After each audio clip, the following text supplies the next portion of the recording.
Padre Narciso Velázquez, presidente del Consejo Nacional de Educación Superior. Buenas tardes, padre, ¿cómo está? Muy bien, un gusto estar en contacto con ustedes, a las órdenes. Bueno, la gran pregunta, padre, tiene que ver con no solo las clases virtuales, que entendemos van a seguir como mínimo hasta agosto, por lo que dijo el ministro de Salud, de que no se vuelve a clases como mínimo hasta el 1 de septiembre, la recomendación es esa, sino el tema de las cuotas en las universidades privadas. ¿Qué está haciendo el CONES? ¿Hay alguna posibilidad de conseguir reducciones o eso queda exclusivamente al arbitrio de cada universidad, padre? En realidad la gestión administrativa directa de las instituciones es atribución directa por rango constitucional de la autonomía universitaria de cada institución. Sí. Es una competencia directa.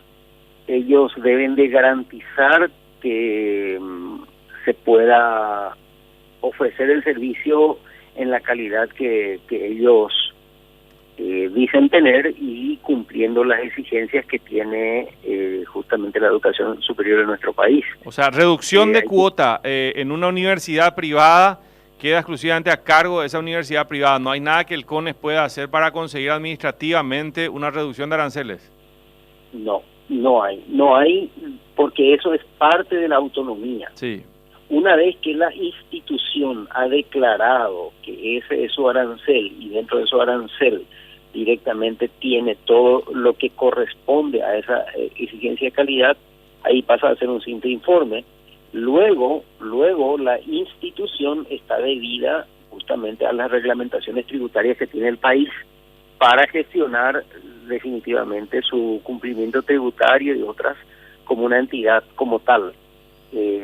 Las instituciones de gestión privada, en este caso, son regidas directamente por las leyes nacionales dentro de ese criterio como institución, tanto en el ámbito laboral, los docentes, por ejemplo, en el caso de las instituciones privadas, son regidas por el Código Laboral y a partir de allí también por todas las exigencias de cumplimiento social. Y en ese concepto, las instituciones tienen ese amparo constitucional de la autonomía universitaria. Sí, entendemos la figura de la autonomía. Ahora, categóricamente, entonces, estoy pensando nomás en esto. Un estudiante, por ejemplo, un quinto año en una universidad que va camino, digamos, perfilándose, o cuarto año, camino a terminar la carrera, y no quiere perder esa universidad, que ese suele ser un problema, ¿verdad? Eso se agarran para mantener cautivo a un alumno muchas veces, ya la tradición o lo que fuere. Entonces no tiene más otro camino que pagar lo que la universidad le pida en concepto de cuota o salir de la universidad. Dentro de todo, la circunstancia que hoy estamos viviendo ha sugerido una serie de medidas y hasta donde se sabe las instituciones están aplicando algunas flexibilizaciones. Por ejemplo, la postergación del pago o directamente, llamémosle postergación, una manera de decir no pagar estos meses en donde seguramente el mundo laboral también está afectado en la persona de ese estudiante y por eso no está teniendo ingresos. Entonces se puede postergar el pago. Las instituciones hicieron un anuncio, estoy hablando de instituciones específicas, que por ejemplo eso no va a tener recargo, porque ordinariamente eso suele tener recargo, porque el pago de aranceles suele tener un vencimiento. En algún caso, algunas instituciones han anunciado algún descuento, pero es atribución de la institución. Claro, es la atribución. Ahora, vamos a lo académico. Entonces, administrativamente no hay caso. Allí las universidades fijan sus aranceles y dicen, bueno, vamos a reducir, no vamos a reducir, reducimos 15%, 20, 30, lo que sea. Y académicamente, padre, hay quejas también de que evidentemente al no haber una clase presencial, cayó mucho la calidad. Si la calidad ya no era muy buena en algunas universidades, aún es peor con el sistema a distancia. Y además hay carreras que por su propia naturaleza no se pueden impartir de forma muy eficiente con el sistema a distancia. En el caso de medicina u otra que requiera un manejo allí práctico, ¿verdad? Y una corrección en el lugar por parte del docente que está impartiendo la enseñanza. ¿Qué se puede hacer académicamente? ¿Ustedes pueden hacer algo académicamente como consejo? Sí, totalmente. Esa sí es una atribución directa del CONES, y el CONES justamente el día de hoy, ha emanado una resolución, la resolución número 8, que está expuesta en la página web del CONES, que establece pautas generales para todas las instituciones de educación superior que apliquen herramientas digitales de enseñanza-aprendizaje en el marco de esta emergencia, de modo virtual. Porque el CONES, justamente haciéndose eco de las medidas adoptadas por la emergencia sanitaria, que imposibilita a tener clases presenciales, emanó una resolución en su momento dándole atribución a la institución que pueda aplicar alternativamente las herramientas digitales como método de enseñanza-aprendizaje. Y la resolución 8, que justamente fue emanada el día de hoy, alarga una serie de requisitos dentro de ello, porque la primera resolución, la número 4, que había salido alrededor del, si no me equivoco, creo que el 18 de marzo, así creo que es, había establecido justamente el mecanismo teniendo presente que de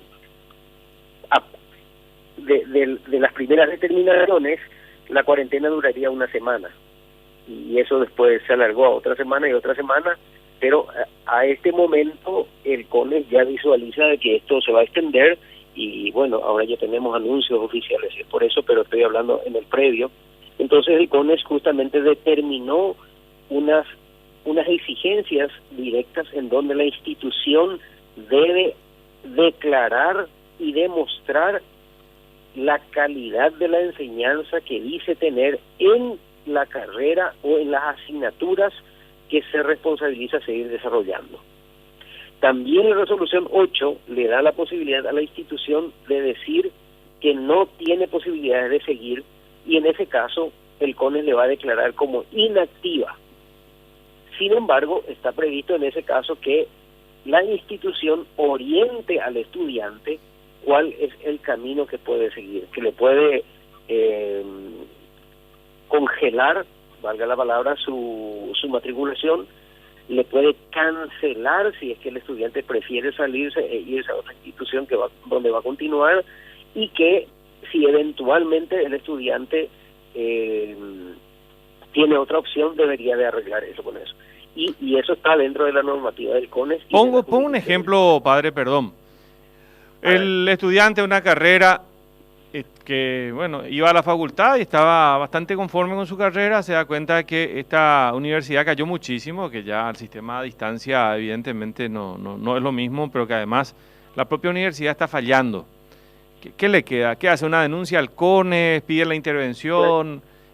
Puede hacer una denuncia al CONES, y el CONES puede intervenir la universidad y puede hasta clausurar la universidad o la carrera. En caso de que la denuncia... ¿Y no están recibiendo denuncias en ese sentido todavía? Todavía no. Así de pedidos de esa manera no. Lo que sí hemos recibido denuncias en forma muy genérica, que los sistemas virtuales, que las plataformas no estaban siendo conforme con los estudiantes.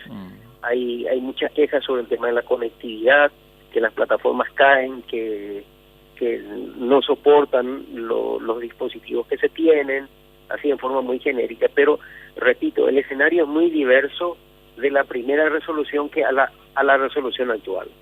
¿Por qué motivo? Porque la primera resolución comprendía un corto tiempo.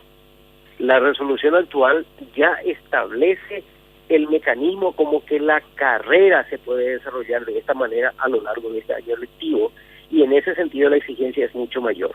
Entonces es ahí en donde la institución debe declarar lo que va a hacer y cómo lo va a hacer, en qué modo, en qué medio y cómo llega eso al estudiante. Y el estudiante va a tener esa declaración de la universidad dentro mismo de los medios informativos de la universidad, lo mismo del CONES, y va a tener también, o sea, como siempre tiene, un canal de denuncia en aquello. Ahora, si no tuviera el resultado esperado. Lo que me están diciendo acá, Narciso, es si te hacen pagar para el año que viene, para que te acepten, dice, el año que viene, es una extorsión porque el contrato lo que les obliga a prestar el servicio y si no te prestan el servicio no debería haber pago, porque si no sería una especie de chantaje, me dicen. A ver, no, pero ¿en qué caso le exigen pagar el año que viene? Y si algunas universidades están pidiendo en eso, ¿Qué, por porque ejemplo? si es postergar, ¿qué significa postergar? Es el tema. Bueno, sí. Yo decía postergar en el pago. Por ejemplo, hay universidades que han sacado comunicaciones como decir, lo que deberías de haber pagado por marzo, o por abril, o por mayo, te puedo esperar que me pagues a lo largo del año lectivo. En ese sentido, postergar el pago. Postergar el pago.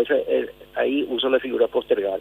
Ahora, supongo que esa pregunta que están allí haciendo se refiere a que si es que alguien, por eso yo usé la palabra congelar la matriculación.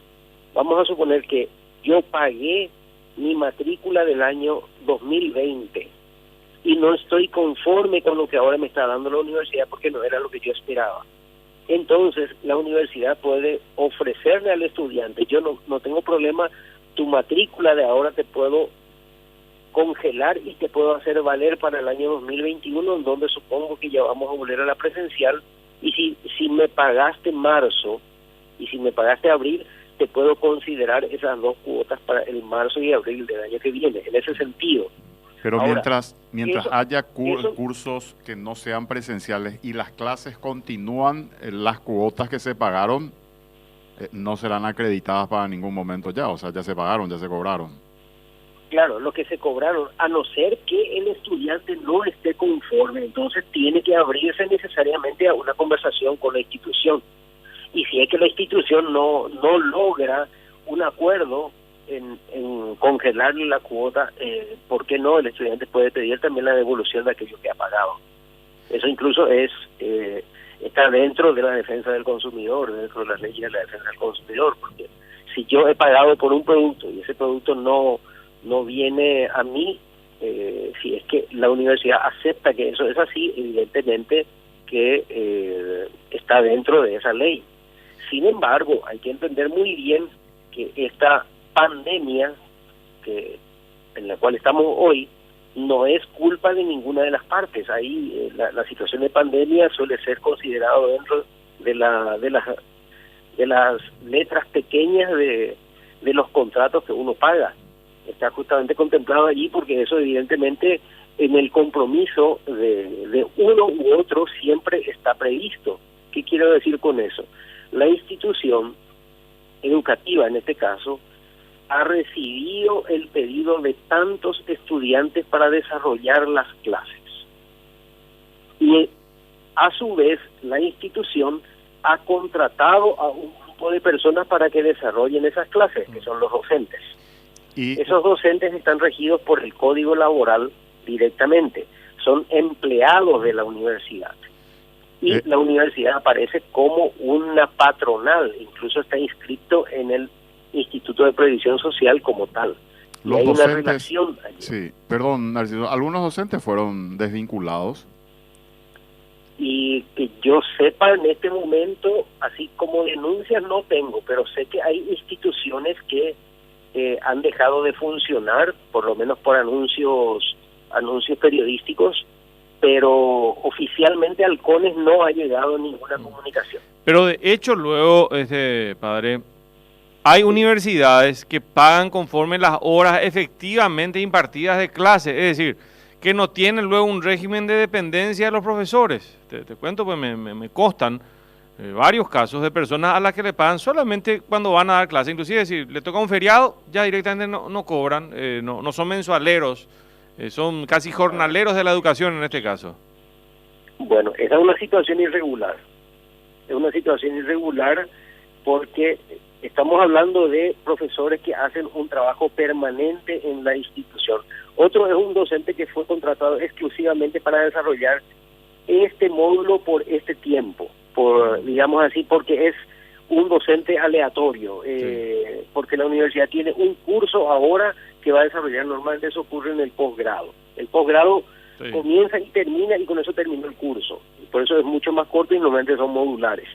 Pero en el caso de las carreras de grado, que son extendidas en el tiempo, normalmente los docentes deben de ser contratados de manera permanente. Bueno, vamos a tratar de documentar esos casos. Sí. Así es. Entonces, si no ocurriera eso sí es una situación irregular y eso también está dentro de las determinaciones que tiene que observarse. Bueno, padre, te agradecemos mucho el tiempo. Gracias. Con mucho gusto. Gracias. Narciso Velázquez, presidente del Consejo Nacional de Educación Superior.